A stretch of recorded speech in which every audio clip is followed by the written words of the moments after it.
खबर सरदार शहर से। सरदार शहर तहसील के शिक्र गांव भिवसर की एक महीना नाबालिग ने संदिग्ध परिस्थितियों में गुरुवार दोपहर को अपने घर में बने कमरे में फांसी का फंदा लगाकर आत्महत्या कर ली। सूचना पर पुलिस मौके पर पहुंची और शव को राजकीय अस्पताल की मोर्चरी में रखवाया। शुक्रवार को शव का मेडिकल बोर्ड से पोस्टमार्टम करवाकर शव परिजनों को सुपुर्द कर दिया गया। थाने के एसआई राम प्रताप ने बताया कि भिवसर की किशोरी सोनू पुत्री हीरालाल शर्मा गुरुवार दोपहर सरदार शहर से कॉलेज में पढ़ाई कर अपने गांव जा रही थी। तभी रास्ते में गांव का ही राजू से पिकअप में बैठाकर खेतों की तरफ ले गया।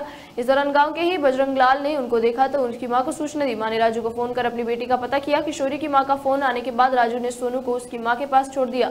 फिर उसकी मां के कहने पर बजरंग मीणा ने उसके घर पर भी भिवसर छोड़ दिया। थोड़ी देर बाद पता चला कि लड़की ने घर में बने कमरे में फांसी का फंदा लगाकर आत्महत्या कर ली। जिस वक्त लड़की ने आत्महत्या की उस वक्त घर पर सिर्फ उसकी नानी मौजूद थी।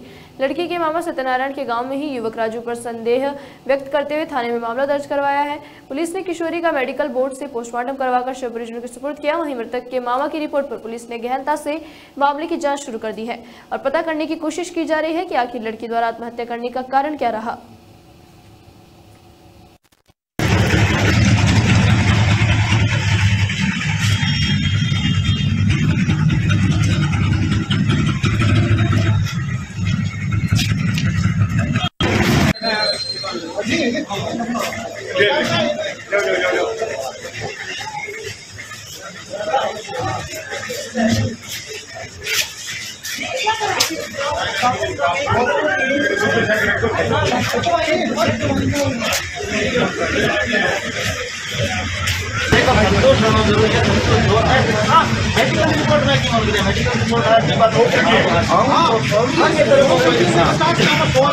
सर क्या कुछ मामला है ये क्या भिवसर की घटना है। भिवसर गांव की कल को हमें 4-1 बजे के आसपास सूचना मिली थी कि साहब एक लड़की ने फांसी खा ली। वहाँ गए थे तो वहाँ लड़की की जो माँ है वो गांव में रहती है, वो इसमें DVM में फोर्थ क्लास है और जिसका हस्बैंड ने शहजाद प्रसाद करे ये बच्ची कोई यहाँ SPD कॉलेज फर्स्ट ईयर में पढ़ती है। तो कल ये कोई राजू नाम का लड़का था उसके साथ गई, जिसको बजरंग ने देखा। बजरंग ने उसका पीछा किया, अभी कहाँ जा रही है।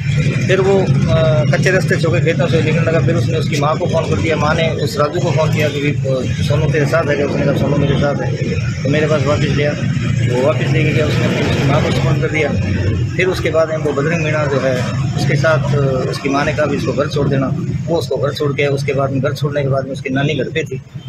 उसके बाद में इसने फांसी खाई। कारण क्या रहा है अभी उसकी जांच है कि कारण क्या रहा है, फांसी क्यों खाई है, क्या कारण रहे हैं। सुसाइड नोट कुछ मिला है? सुसाइड नोट नहीं है। तो 2 लड़कों का नाम ले रहे हो, गाँव के बंदे के? हाँ गाँव के हैं, दोनों गाँव के एकदम घर के सामने और एक गाँव के अंदर जो यहाँ कोई धंधा वंधा करता है। वो भी उसका ये कहना है कि साहब मैं इसको लेके गया हूँ, बिल्कुल सही है। इसकी माँ भी मेरे साथ आती है, मैं तो गाँव जा रहा था लेके, लेकिन कारण क्या रहे हैं इसके बाबत जांच जारी है अभी कि क्या तथ्य सामने है। वो 2 लड़के भी पढ़ते हैं साथ में? पढ़ने वाला लड़का नहीं है, वो तो सिर्फ एक ठेकेदार उसकी अवस्था है। मेरे ख्याल लमसम मेरे ख्याल 35 से 38 साल के बीच का होगा और दूसरा भी जो है वो लमसम 30 साल का है। पढ़ने वाले आम आदमी हैं। अब इससे कैसे रहे हैं क्या रहे हैं इसके बाबत जांच जारी है।